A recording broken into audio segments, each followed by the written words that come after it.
Hi, I'm Marsha at Hyannis Country Garden, and I'm going to show you how easy it is to put together a charming little fairy garden with our kit.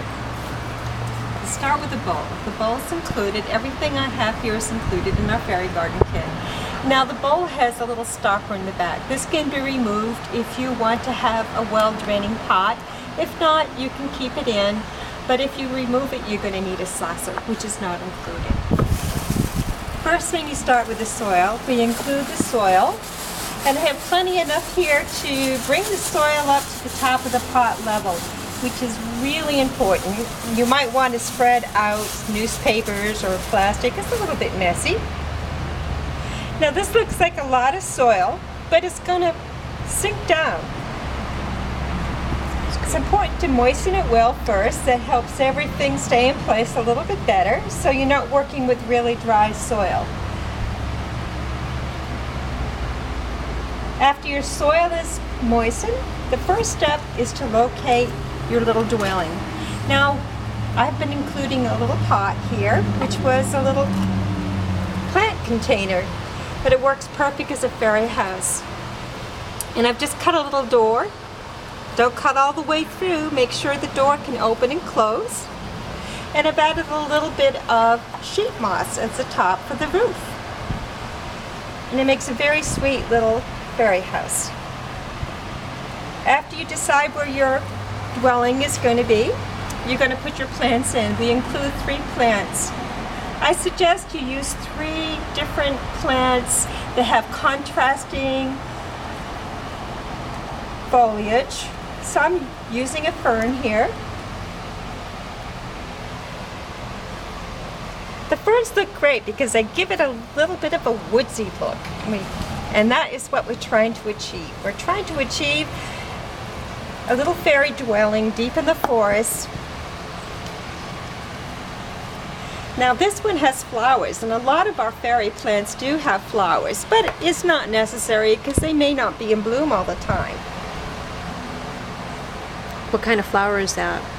This is it's similar to the wood sorrel. It's a type of oxalis, and this does have a really long blooming period. And I just love the bright yellow flowers against the deep burgundy foliage.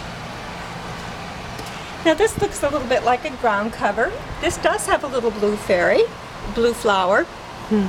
It's very spreading, so you might have to trim it back from time to time.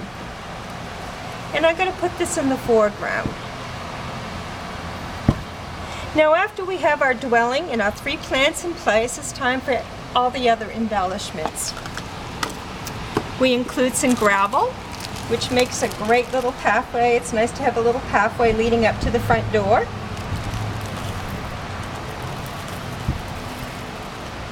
Try to make some curved lines. That just adds to the interest if you have some little curved lines in your garden. So when you're putting down the gravel, keep that in mind. You want to have a little bit of mystery going on. We include some colored gravel too, and we have many different colors. I'm going to use some lavender, and I'm going to put it over here by the fern because I think it's a great contrast with the green foliage.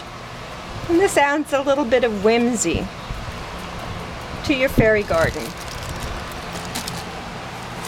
And then we have some bark. I like to see all the soil covered up. Your plants are going to grow over time, but it's nice to use the soil cover. The bark makes a great soil cover.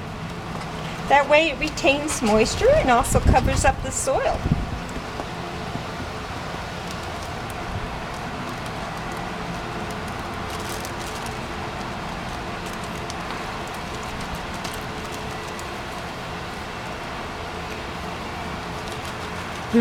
It's so cute. So now we have our little pathway of stones delineated. Also, to embellish from home, go on a little hunt for different things you can add to your fairy garden, whether it's a walk at the beach, you can line this with shells, you can make a little shell chair, but get outside, find things, pine cones, all those things are great. Now we include a little bit of Spanish moss. And Spanish moss was once, at one time, a living plant. And this you could tuck around the house. Keep the drafts out during those cold winter months.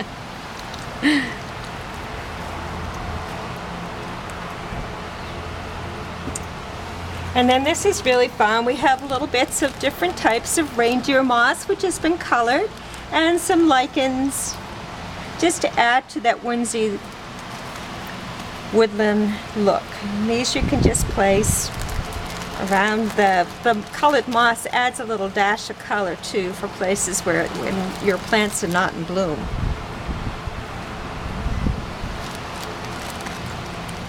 We have this in green, gold, pink, red, purple.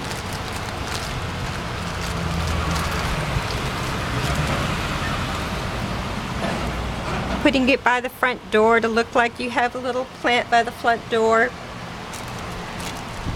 And we also include a little bird bath, and this little bird bath has been made from a clay pot, this side, and it's saucer. You could even add a little water. We do sell little miniature birds. A little miniature bird attached to the side would be just really, really very sweet. And then get outside. We can include sticks, but it's fun to go out and collect your own. I've collected a bit that has a lot of lichens attached to it. And it's always good to have a little branch or tree in the background.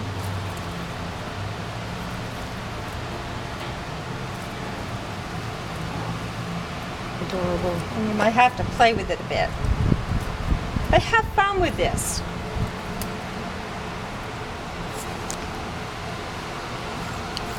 Include a little bell. Now the little bell is there so you know when the fairies have discovered your house and you'll hear the little tinkle in the night. It's great fun. So you can just hang that in the tree or someplace by the front door to know that your fairies have occupied your little fairy house.